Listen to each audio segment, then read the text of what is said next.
Just repetition precedes. Huh? Just repetition precedes. That's it. He's the man. Thank you very much. Hey everybody, it's Carm Capriato, AAPEX 2022, and we are live, I believe, on my Facebook page, if all the technology worked out. And we had to reset the studio here with these 4 stand-up mics. And I would love people, if you're watching this or you're tuning in, 7 o'clock East Coast time, Real right? time, that is. Yeah, real time. And if not, just give us a quick high five or a like in Facebook so we know that we got the cameras and the audio working right, because there's a lot of noise going on here and a lot of wires and a lot of moving parts. And we're here at AAPEX 2022. We just wanted to say hi, bring in a whole bunch of people to talk about what's going on here. And this incredible, what's behind me here is Joe's Garage, which is this year. I mean, I remember last year, but this is a phenom behind us this year and all the stuff that they did. I don't know. I'm not even sure we can get pictures, but do we have any high fives on the audio and the video? Does it sound like is anybody replying yet? Are we good? There's 3 people watching, so okay, we're cool, and the audio must be working, so great. Hey guys, thanks for coming out. We have been actually giving out ice cream cones if somebody would come in here and talk to us. No, I'm only kidding. I'm only kidding. Vic Tarasic said in this first round at mic number 1, G. Jerry Trulia at mic number 2, and Wayne Colonna from ATSG is here. You probably, if you've done anything with transmissions, you've probably seen Wayne teach you, right? Yes. Well, I'm also the technical editor for Transmission Digest, so I'm pretty known through writing articles every month for that publication. Yeah, is it me or do I find transmissions fascinating? Gosh, they're Pretty so fascinating. interesting. Isn't it? So a friend of mine tears apart his transmission on his, oh God, he's got this little mini Toyota, and he's a former mechanic technician, and he's now an electrician, and he's retired, and he tows it behind his big, bus motorhome. And I went over to see him to do a little mini project with me, and there that thing is laid out as like an open heart surgery would. And he's showing me and telling me the parts. I've never really been, Wayne, inside of or seen the transmission. And I'm fascinated the moving parts in transmissions are off the charts. Yeah, there's quite a number of parts, and it's more than just the parts too. I mean, the automatic transmission, you've got 3 systems to consider: the electronic, which controls the hydraulics control the mechanical aspects of it, and it's all intertwined with powertrain and ABS systems. It's just amazing. It's a fascinating device inside this vehicle. And it's still a specialty, huh? Yes, it sure is. Wow. And you got to see what Wayne does. He won't toot his own horn, so I will. He does drawings on these transmissions when he rips them apart, besides pictures. Just like his class he did today, it's phenomenal. Really second to none. They do a great job. Yeah, it's it takes a little bit of patience, but we draw all the different parts. But I think one of the things I enjoy the most actually is reverse engineering the hydraulics, because many of these transmissions, the OEs do not provide any internal information on the valve body. And the valve body with the solenoids and the valves, we don't know which valves are which. So I'll reverse engineer everything. I'll just draw everything and start tracing it, and I'll even produce complete hydraulic schematics. And so we even sell those manuals as well. And that takes some time, and it's Looney Tune work. Very good. Hey, Vic, I know you had something to do with what's behind me. Muy poquito. Just is that Spanish for just a little bit? Yeah, just I guess. Okay. Joe's Garage is behind me. We're in what's called Repair Shop HQ, but the feature is Joe's Garage, Right. and I love the treatment this year. I mean, it really looks like it's brick and mortar. It does. It has the look and feel of a real shop. What's way cool is the branding. You can see it when you hit the show floor. Yeah. You've got it, above the doors, what we're used to seeing in signage. You got, Bosch, Techmetric, Coates. We got some really cool vendors here. Guys, Brett Beechler, a great shop owner, and off the top of his bay doors is his technician name and their years of service. I saw that on a shop tour that he did for us maybe 6 months ago. And he told the story of technicians wanting to come to work for him so that they could earn a place above one of the bay doors. Now, isn't that a cool perk? That's a great idea. Oh, you noticed? Yeah, I talk with my hands. Hi, Rick. Yeah. Okay. You talk recognition. So we've got the shop owner advisor of the year. We got signage right as they walk through the door, and as you tour the inside of the shop, Yeah. it looks like brick walls. Well, there's pictures of current shops. There's Yeah. pictures of one that's 90 years old. Yeah, I know. I saw that. I walked through Joe's garage and looked at those pictures. Yeah, And for so many, it'll bring back all kinds of memories. it does. Yeah. Nice job and nice treatment on Joe's garage. Yeah, great job. Thank But we got a bunch of people to get through here, so I want to thank you for being here. But by the way, your impressions with AAPEX, I heard 94% attendance of their best year ever, which means it's coming back. Yeah. I think the post-COVID thing, we may be next year at a growth rate. I'm sure of I'm it. sure we will. So much to do down on this floor compared to what was going on last year. Well, and if you look at the first-time attendees, a lot of them are shop owners. Yeah, I know. I think, We talked about it. I Yeah. moderated a panel with him, with Vic and Murray Voth, and Murray said that out of the 50 in his class, half of them were first-time attendees. Yeah. Did you teach today, Rick? I did. And did you ask that question at all? I did. Only have one new one. One new Two one? new ones. Okay, 2 new ones. All right. Okay. Well, But that's all right. it's spotty and it works, but yeah, Murray must be a draw. I don't know what the secret is. I'm trying to figure it out. Sorry, Rick, you're right. I was feeling pretty good before I came here. So good to see you, Rick. Thanks, Thank Mark. you. Still got the magic, baby. Yeah, I do. But actually, you drew me in, Rick.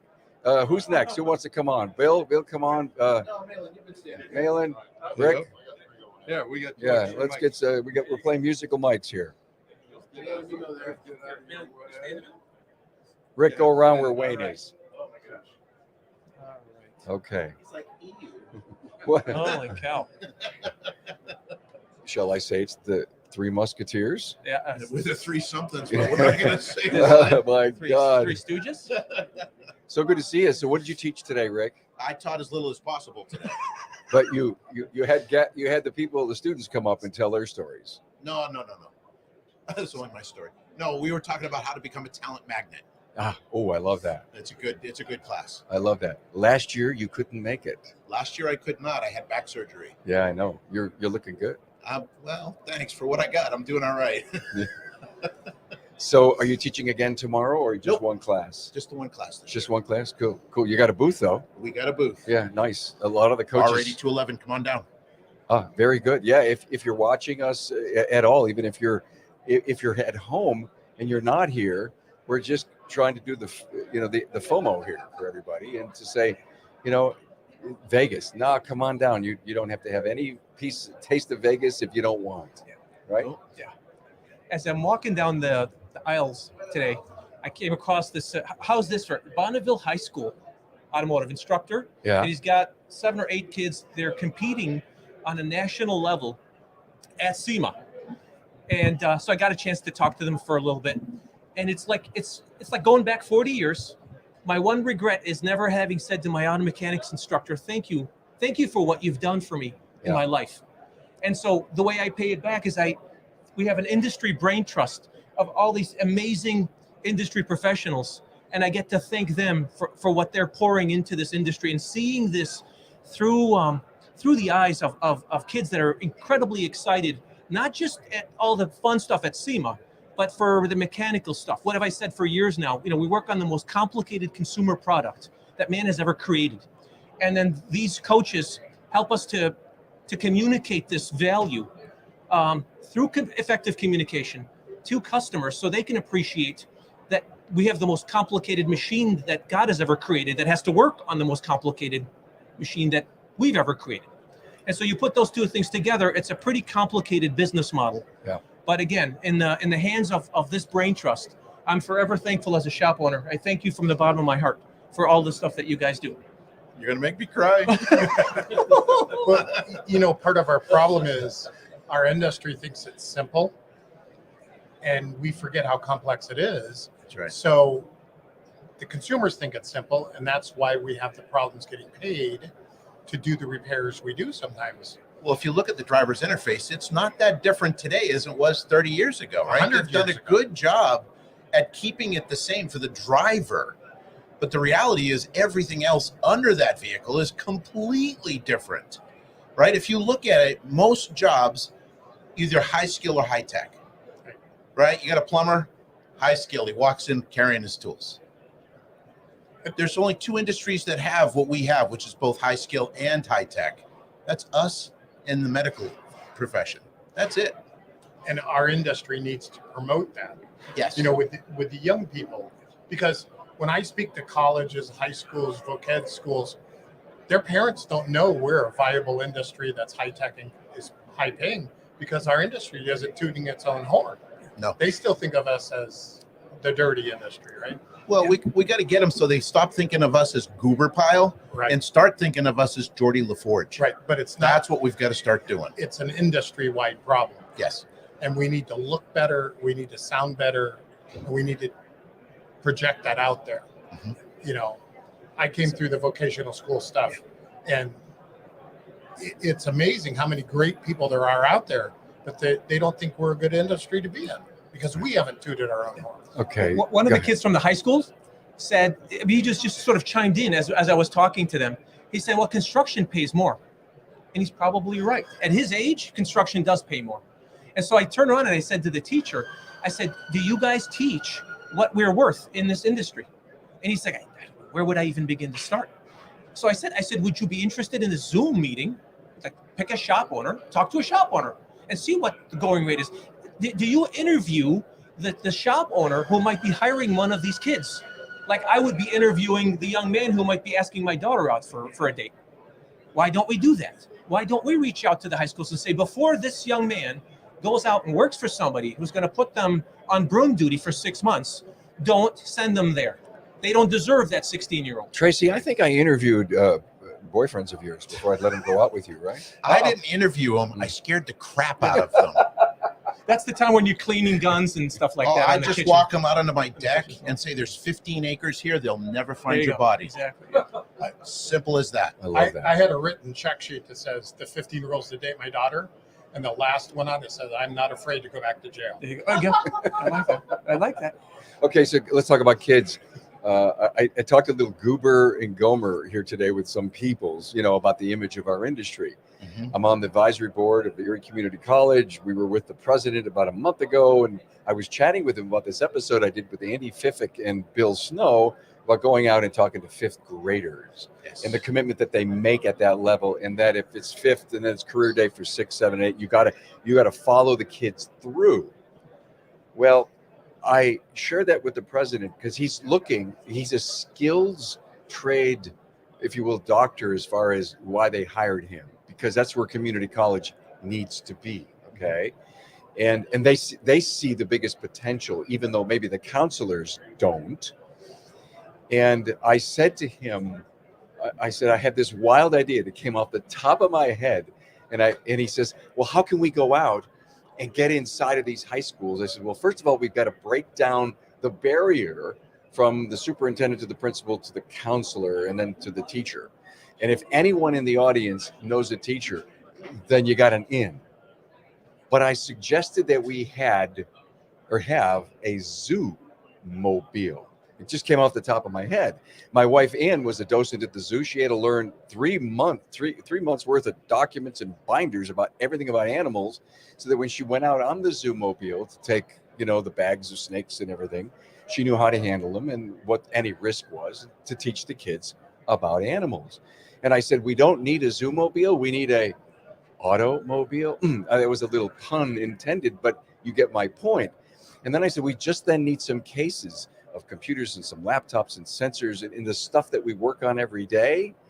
And then the thing hit me was this, and please tell me if I'm right or wrong. We got to have a white lab coat when we present. What's your thought on that? Absolutely. Because we're in this high-tech business, aren't we? We're in the lab. It's like you guys don't get dirty? Well, some of us do, but a lot of us don't. Well, Your thoughts? part of this is they don't understand what the career paths are. I spoke at a high school, 60 kids, some young ladies. I said, what are the career paths in automotive repair? And the only answer I got was porter. Was Porter? Porter. And so we broke into all the different areas you could go. And they're not being taught this. Yeah. And, you know, I'm a big skills person, you know that, Yes, Carm, you because are. we've talked about And it. thank you for your service with that. And I was in Atlanta, 35,000 skilled workers, and our industry wasn't represented. The aftermarket industry wasn't there. I was the only person there. And these kids are making their minds up in junior high school. And when I talk to a lot of these kids, they're going into the career path their instructor came from. So if you don't have an automotive instructor, they don't get sent our way. Yeah. And they're aging out, just like our industry, you know, the owners are. And we need people to volunteer to be teachers. We just opened a new vocational automotive at the high school my kids went to. We only have 2 volunteer part-time instructors. So how do we teach them about our industry when they're part-time instructors going between 3 high schools? Yeah. And we need our industry to jump on this bandwagon. If you want to get involved, there's a Skills USA program in almost every state. G and Wayne, don't hesitate to come on in on these conversations. But here's another point. AAPEX is making a huge commitment to the high schoolers, partnering with TechForce and Denso and Delphi to sponsor students to come here. We've seen hordes of young people coming through, and I think we may be onto something here as far as an industry, the people we know and see, to encourage. I mean, there's 2 coaches here to encourage your clients.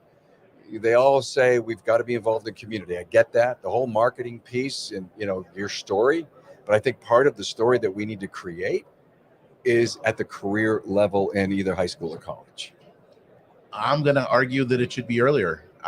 Junior high. Yeah, well, my 5th grade thing. Yeah. Well, I was a Cub Master, Okay.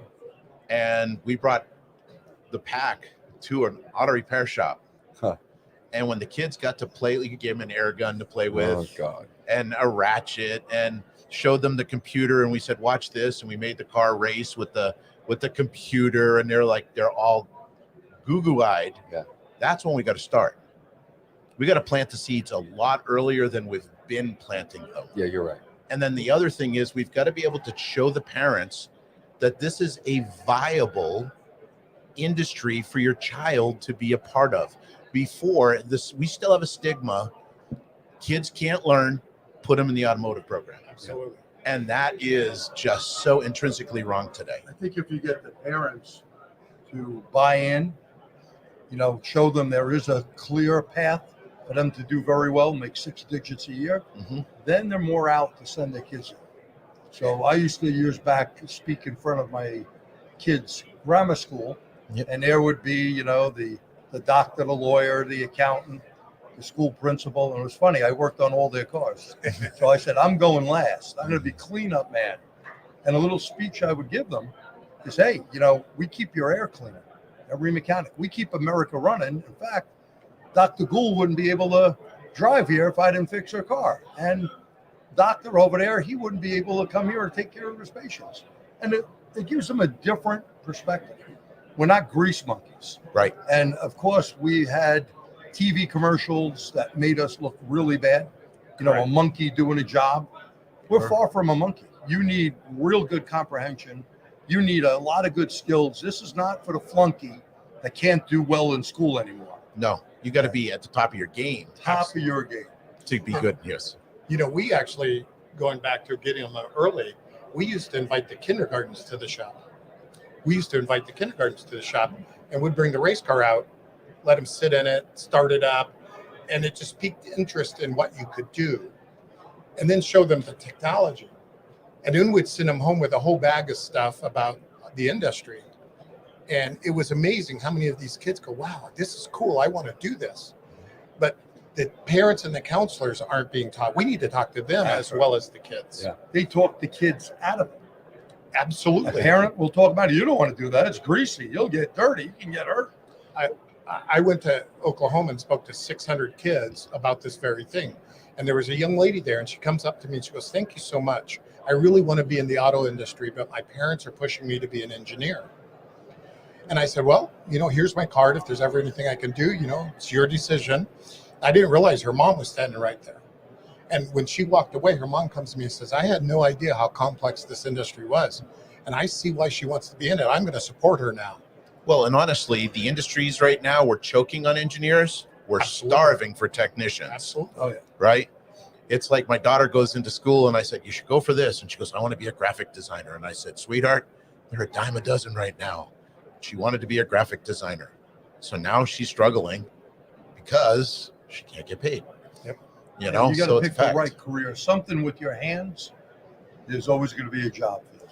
Absolutely. And that sense of satisfaction. I don't know if you guys, Jerry, I you know know. what I'm talking about. Oh, yeah. You walk up to that car and it's you in the car. I used to come out with a cup of tea in the morning and go, okay, baby, it's time to dance. Yeah. Right? And that's a good feeling. It is. I mean, I used to love the big box scope, and it would show you maybe what was bad, and I'm going to make it good. Yeah. Well, So it's that makes a big absolutely difference. that satisfaction. It And I is. used to That talk to is. cars too. I used to open the hood and tell it, I didn't come to work today, let you kick my butt. That's right. But it's there's a lot of satisfaction. It's kind of like teaching. There's satisfaction of getting somebody to go, oh, I get it now. And they're not being taught this. And remember, the people that we're looking for in our industry are being catered to by NASA. Did you know NASA has an intern program for high school students? Because they know they got to get them early. And, Boeing wants them and everybody wants them. But we are kind of archaic in this because we're not involved in this. We're not getting them yet. We're not teaching them. Well, and plus, honestly, it's because we feel like somebody else should be doing it. Right? It's one of those somebody should do it and nobody did it and everybody's upset when anyone could have done it. You know what I mean? And that's kind of the They'd rather issue. give you free trinkets, a free jacket, a free trip. Yeah. Invest in the future. That is a young person. Well, and part of our problem is we're so busy running shops and doing what we need to do. I can't volunteer. I hear that all the time. I don't have time to do that. Well, that kind of goes back to you not managing your business properly if you can't take a day off and go bring people into the industry. And I'll share this with you. I was at a show a couple of weeks ago, and one of the attendees came to me, and it shocked me. He goes, man, I dodged a bullet. And I'm waiting for this, terrible story. And I go, what happened? He goes, talked my kid out of being in the auto shop business. Why is that dodging a bullet? Because they didn't do a good job Exactly. and they don't want their kids to do what they did, which the kids shouldn't do what they did. Exactly. They So don't it's a want him to different have. industry. They don't want him to have a hobby like he has. Right. Well, the problem is it's not a hobby. It's just they don't know how to run a business. Most of us are I grew up in my dad's shop, right? You went through the educational system. I went through the hard knock school of Dick White.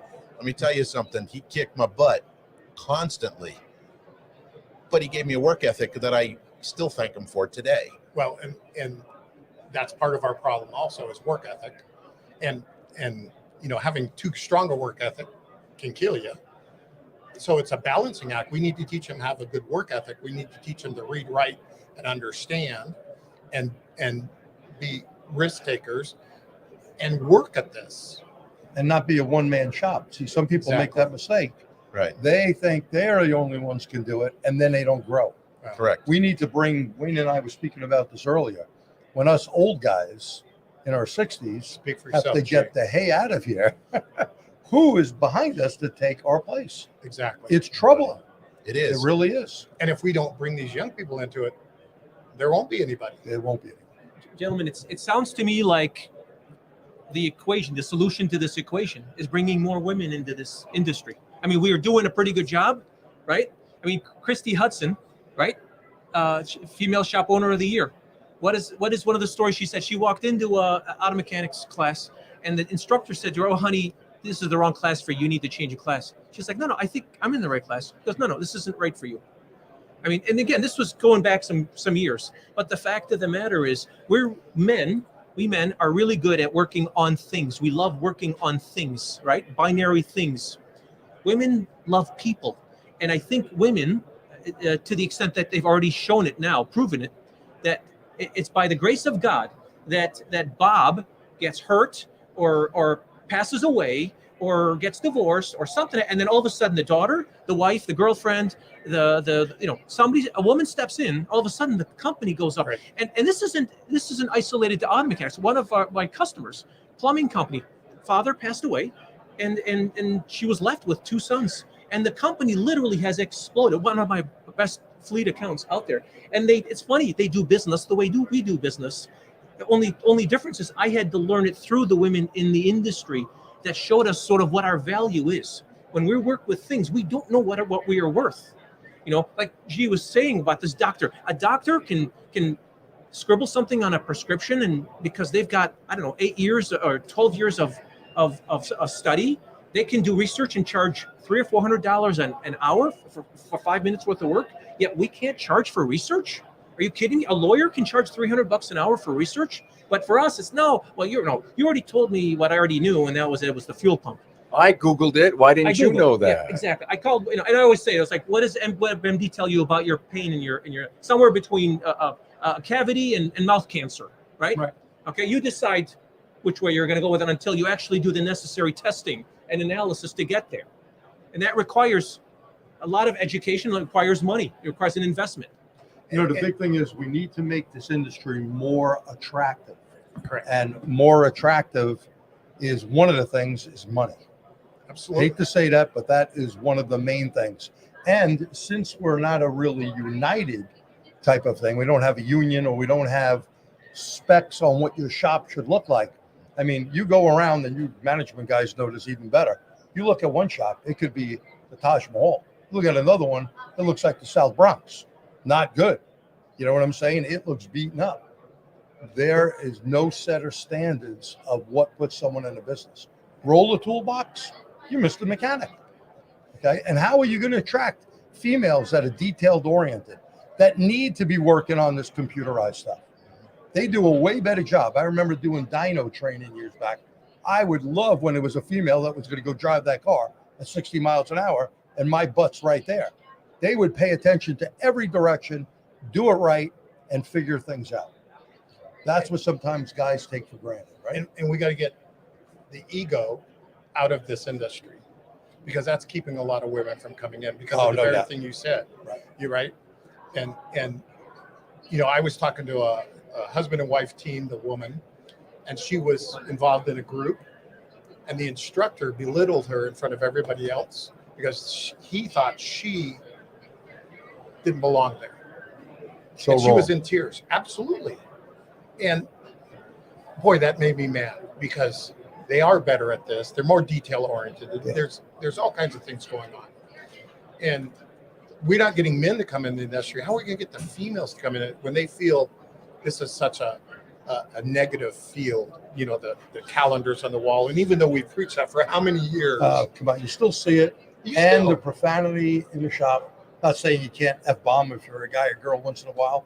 It's not professional. Right. Their ass is hanging out. The pants are down. They're filthy dirty. Do I want them sitting in my car? Hell no.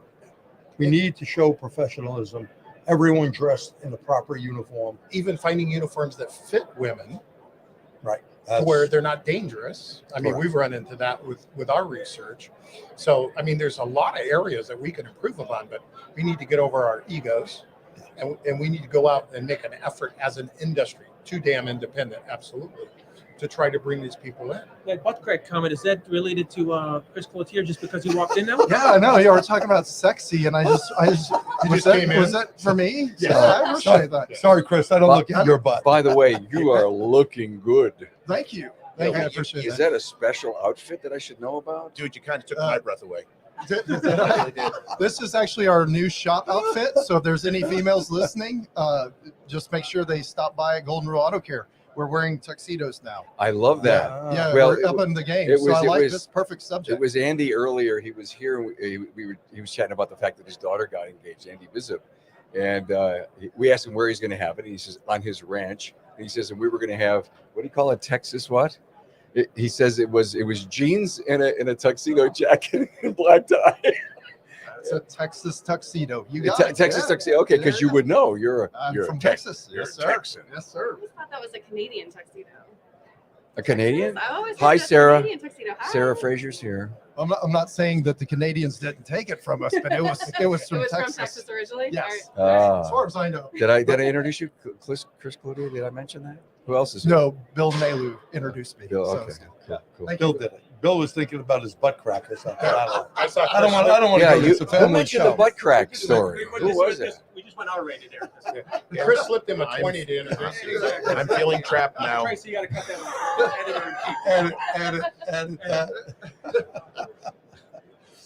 Good stories, guys. I mean, the stark reality of the issues that we have to play with. And I keep thinking about when ratings come up and the stings that I don't know if the news is doing many stings anymore, but it's be careful if we start getting after the election. It's a slow news cycle. People are going to go out and look for this kind of work. Let me throw a really profound, silly idea out, and then I'll pass over to somebody else. But there's a ton of automotive repair shops in California. There's a ton all over the United States, right? If we could get every repair shop, let's just say half the repair shops, to put $100 in the kitty, what kind of marketing campaign could we put together excellent idea. to promote the industry as a viable place to not only work, but we're not all crooks? I mean, that's a huge amount of money, and really $100. That's like a Peanuts. trip to Starbucks. But here's the thing: when the national average for an auto tech is $42,000 a year for income, that's a problem. Right. You want to make it attractive, we've got to make it attractive. Absolutely. Right? I can go to Target right now in Harrisonburg, Podunk, Virginia, for $18 an hour and stock shelves in a warm store in the wintertime and a cool store in the summertime. That's what makes the difference. And you know, Chick-fil-A, $21 an hour in Pennsylvania. When I seen the sign up, I'm like, whoa, $21 an hour. It's wow. Some mechanics don't make $21. Jerry, you were doing the math, man. Maybe you're right. I'm gonna leave. I don't make enough money. This is why it always goes back to the shop owner. I have to take responsibility as a shop owner to know that I'm the problem in this equation. If I understand what I'm worth, and if I understand what my people are worth, everybody wins in the process. Customers pay a little bit more for a lot better experience, and the industry itself prospers because we have the people feeding back into the pipeline. Clearly, we have a disconnect, and the shop owner is the piece here. And if there's a shop owner that's listening to me right now that feels like their problem is so unique, they've somehow invented the only problem that hasn't been solved yet. All I'm begging you at this point, reach out. There's not a single question that you could have, not a single problem that you have that does not already have a solution already connected to it. You just haven't found the right person to get you that answer. Reach out to the industry. Great point. Thank you. And the other part of that is we need to stop thinking as shop owners and become business owners. Ah, that's a biggie. What a Stop wielding, concept, right? right. Stop wheeling the toolbox in and think you're Mr. Businessman. Well, and you guys were talking about ego, right? And we've talked about this, Carm. Ego really is the enemy, because how many people are out there that aren't coming to these shows that are very unaware of the, you know, they're in a small little pond. They're in their own little pond, and they're not swimming in the ocean and realizing there's a big ocean out there. Yeah. So they're not exposed to all this. I see you guys everywhere. I mean, all the time. And I see the same shop owners all the time, right? I don't see a lot of new people at the shows. And that's, how do we get the word out to the other people? And a new shop owner right here. Matt Webb. Perfect. Matt, how many shows you been to? I'm starting to get to. I've only been open 2 years. 2 years. And this your first show or second show? First time here. Yes. Yeah. All right. Yeah. Get on the mic Welcome. then, Matt. What's been Well, holding he you is. back Come from on. getting on? Let's flip the swap mics a through. little bit. Sarah, Matt, Steve, come on in. Thanks. Come on Do we in. haze them now or is it later? Listen, guys, The hazing don't is afterwards, leave. man. Just stay in the I need- don't leave. Stay in the I'm all for it. background. Stay in the Not my background. right arm. Thanks, Just guys. let's just switch some of the front guys, and you guys stick around. All right. Steve Ciabatoni, 360 Payments. How you doing, Matt Wag? How you doing? Accelerate Automotive, who just broke his elbow. Oh my God. Yeah, you want to watch me put these on. Oh my God, Sarah, come on in, man. Come on, Sarah, get in here. Share something with. Yeah. You can have those. How you doing, Sarah Fraser? I'm fantastic. How are you? Get a mic. Get a mic. Yeah. You know, we were just talking a little bit about making the industry enticing and talking about money, but we just taught a whole class on culture, and that's something else we really need to be using to our advantage to make our industry more enticing, and talking about the environment in which we're working in and creating that culture that millennials and Gen Z are looking for and the things that they want and providing that for them. Excellent. Bill Haas is Sarah's dad, just so that you all, thanks, Rick. Appreciate you coming, man. Thank you. So, Matt, your first show, I obviously, I'm glad you're here. Your first impression. Wow. Wow. Was it because of that panel I moderated earlier today? That was really good, by the way.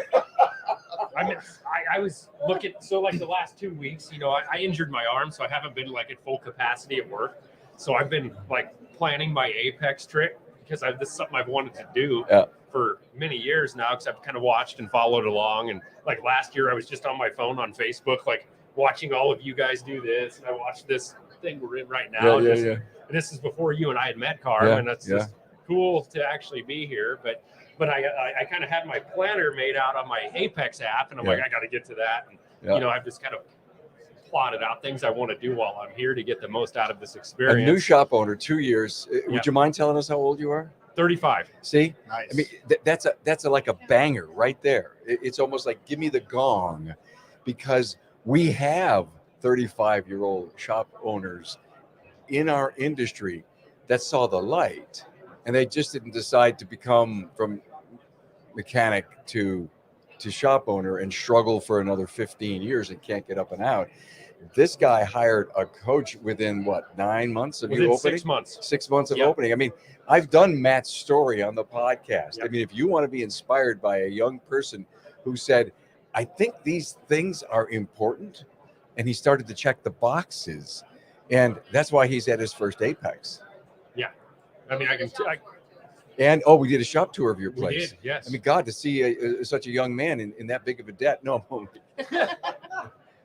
it's a beautiful place.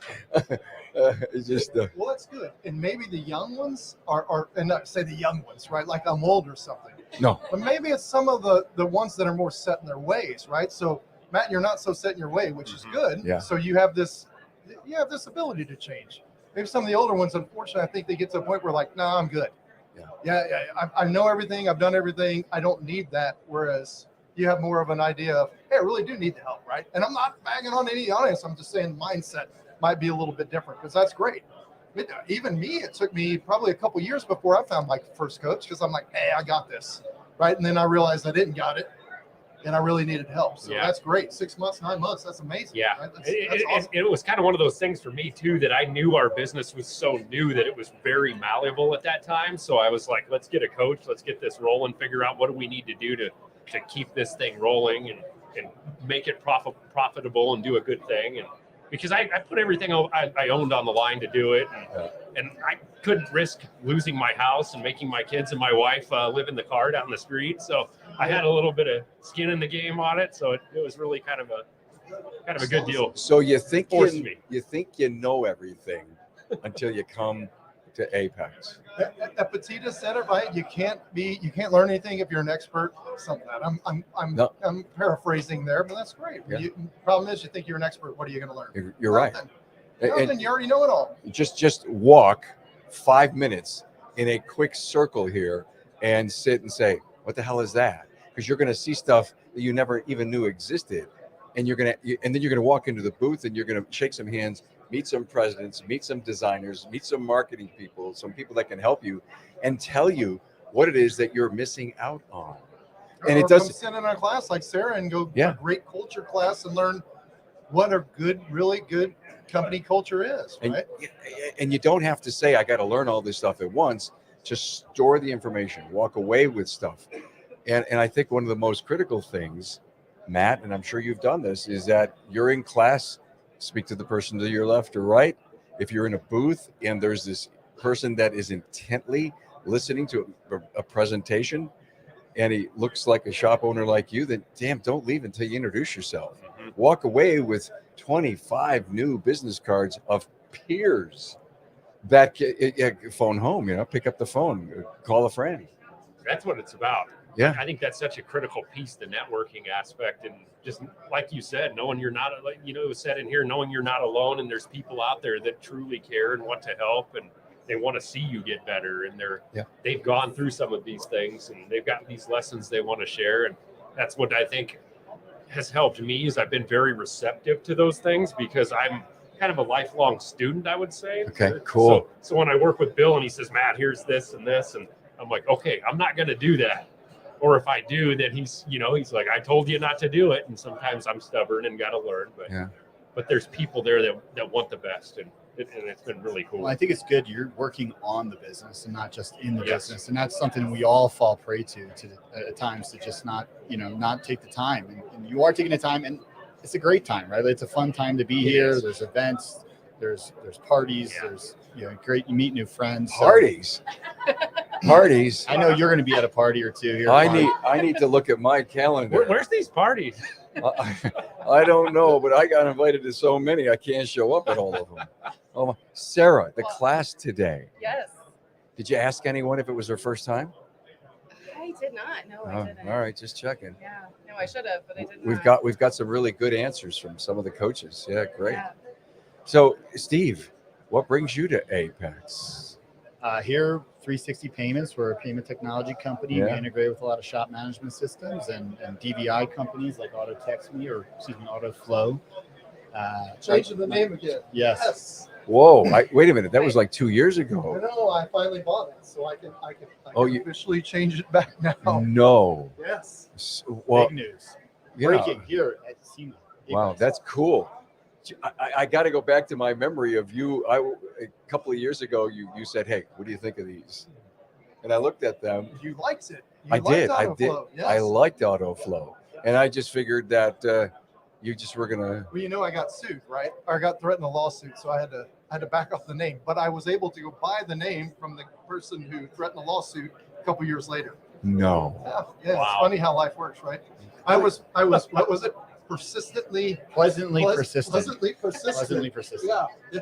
So Just can't give up. I introduce you as not only Golden Rule Auto Care, but AutoFlow. Yes. .me or not?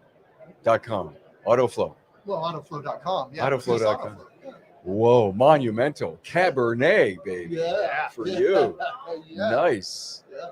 Well, hey, I think it's that time. It was great. Thanks for everybody for coming in. We just wanted to tease the rest of the world who wasn't here at AAPEX what we're doing and talking about it. And the coaches, man, they just nailed it. And Sarah, of course, you're a coach with your dad at House Performance Consulting. It's like there was a bonus episode here for the world to hear these this jibber jabber. We talked about education. We talked about coaching. We talked about image of our industry, and we talked about first timers and young people that are 35 on a success pathway. And by being here, he's going to be even stronger and better and more successful. So thanks, Matt and Sarah and what's your name again? Yeah, Chris. Yes. Chris AutoFlow. Chris and Steve. Thanks for being here. Thanks Thanks for Tracy, Thank for you, doing guys. everything.